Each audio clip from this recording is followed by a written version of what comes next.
السلام عليكم ورحمة الله وبركاته. ازيكم عاملين ايه؟ كل سنة وانتم طيبين. احنا هنعمل مع بعض النهاردة تورتة ان شاء الله تنفع لكل المناسبات. تنفع كده اما نحب نهيص مع اولادنا في البيت كده، نعملها في عيد ميلاد، في اي حفلة تنفع تتعمل. ويعني هي مش مكلفة قوي، يعني هي واخدة خامات كتير بس كميات مش كتير.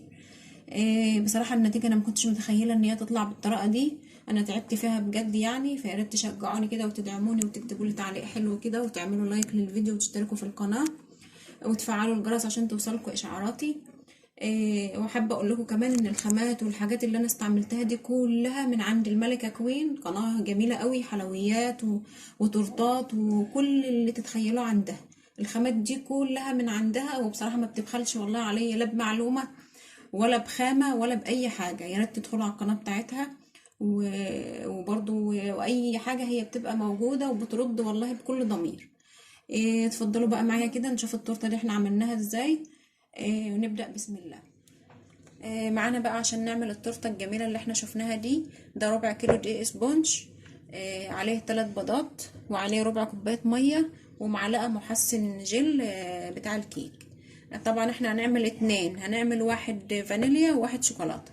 هنبدأ كده بسم الله نعمل الفانيليا. هنحط ال3 بيضات عليهم فانيليا طبعا علشان ريحة البيض والزفارة وكده، وعندنا معلقة محسن الكيك اهي، هنحط معلقة صغيرة بسم الله، وهنحط ربع كوباية المية. ده طبعا كوباية صغيرة اهي، يعني تقريبا ربع كوباية، هسيب منها برضو شوية كده، وهضرب بالمضرب.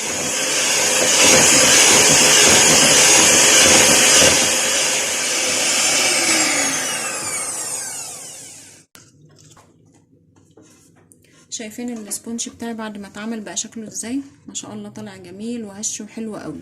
انا عندي الصينيه بتاعتي اهي مربعه مبطناها بورق زبده، وابتدي ان انا اضيف السبونج في جنب كده علشان انا هعملها نص ونص.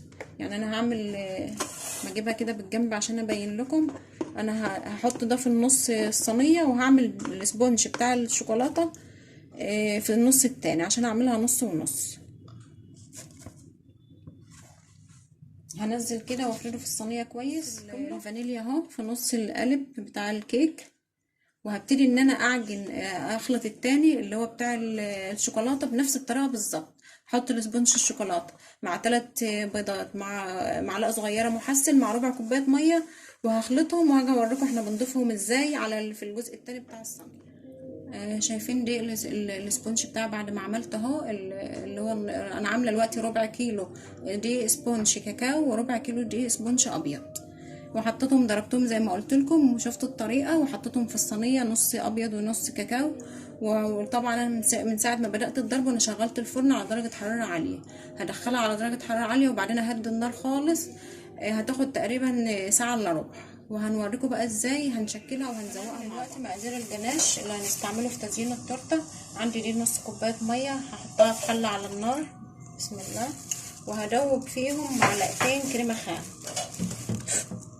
كريمه بودر عاديه خالص ما فيهاش سكر، وهبتدي ان انا اقلبهم كده على النار، وهستنى عليهم لما يغلوا. يبتدي عليها هنستنى لما الميه والكريمه بتاعتنا تغلي كويس، وهنزل بيها بمكعب بقلب شوكولاته خام برضو لما يسيح فيها كده كويس، وبعد كده نشوف هنعمل ايه. الميه والكريمه بتاعتي غلت، هبتدي اضيف فيها مكعبات الشوكولاته اهي. انا جايبه مكعبات شوكولاته، انا جايبه مكعب شوكولاته كبير ومكسره منه. هنحط تقريبا 1.5 مكعب شوكولاته، او اللي هيجيب مكعب شوكولاته من اللي هو المكعب الكامل على بعضه ده بيحط قالب كامل على بعضه. هقلب برضو كده، ههدي النار بقى خالص عشان الشوكولاته بتاعتي دي كويس قوي، ونخلي بالنا ما يبقاش في تكتلات ولا في حاجه لازقه عشان ما تنشفش معايا وتكلكع كده في الجناش بتاعي لحد ما الشوكولاته تسيح كويس قوي.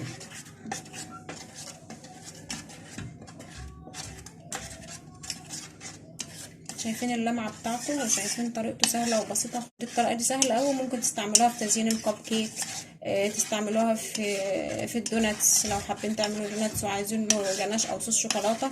الجناش ده بيستعمل في حاجات كتير قوي، في حشو التورت زي ما احنا هنعمل كده. هقلب على طول على طول، ما اسيبوش عشان ما يلزقش ويتحرق معايا. بعد ما يسيح معايا كده كويس قوي زي ما قلت لكم على نار هاديه خالص، هضيف له بس معلقه زيت. شايفين بيتقل معايا ازاي؟ وكل ما يبرد معايا كل ما هيتقل وهيبقى السمك بتاعه حلو قوي. شايفين اهو، شايفين اللمعه؟ هو في لمعه وكل حاجه وجميل. هضيف له كده كمان معلقه زيت، معلقه واحده بس، عشان ازود القوام بتاعه كده ويبقى غني، وازود اللمعه بتاعته. عملنا السبونج بتاعنا وحطيته في الفرن وعملنا الجناش مع بعض. هنبتدي بقى اعمل الكريمه. عندي دي كريمه خام وضايفه لها كريم باستري، بيدي طعم او طعم حلو قوي للكريمه لما بتضيفوها عليها. وعندي دي كوبايه ميه، كوبايه لبن من الفريزر، يعني لبن متلجاه في الفريزر وعليه ومحليها بسكر على حسب الرغبه، لان الكريمه بتاعتي دي خام ما فيهاش سكر. وممكن لو ما فيش لبن ممكن نعمل بميه ساقعه برضو متلجه من الفريزر، ما فيش مشكله. يعني اللي ما فيش عنده لبن يعمل بميه. هبتدي كده اصب اللبن على الكريمه بتاعتي وهضربها بقى بالمضرب، بس طبعا بقى ايه الصوت مش هيبقى واضح، فانا هضربها قدامكم لما تشوفوا القوام اللي انا عايزاه. ولو احتاجنا برضو لبن، يعني انا جهزت معايا لبن اهو برضو وحليته بالسكر عشان لو احتجت لبن كمان، لان طبعا كميه الكريمه بتاعتي كبيره، يعني هزود كده نص كوبايه كمان. وعندي لبن موجود، لان كميه الكريمه بتاعتي زي ما قلت لكم كبيره، فممكن احتاج لبن تاني اضيف على حسب السمك طبعا اللي انت هتشوفوه معاك.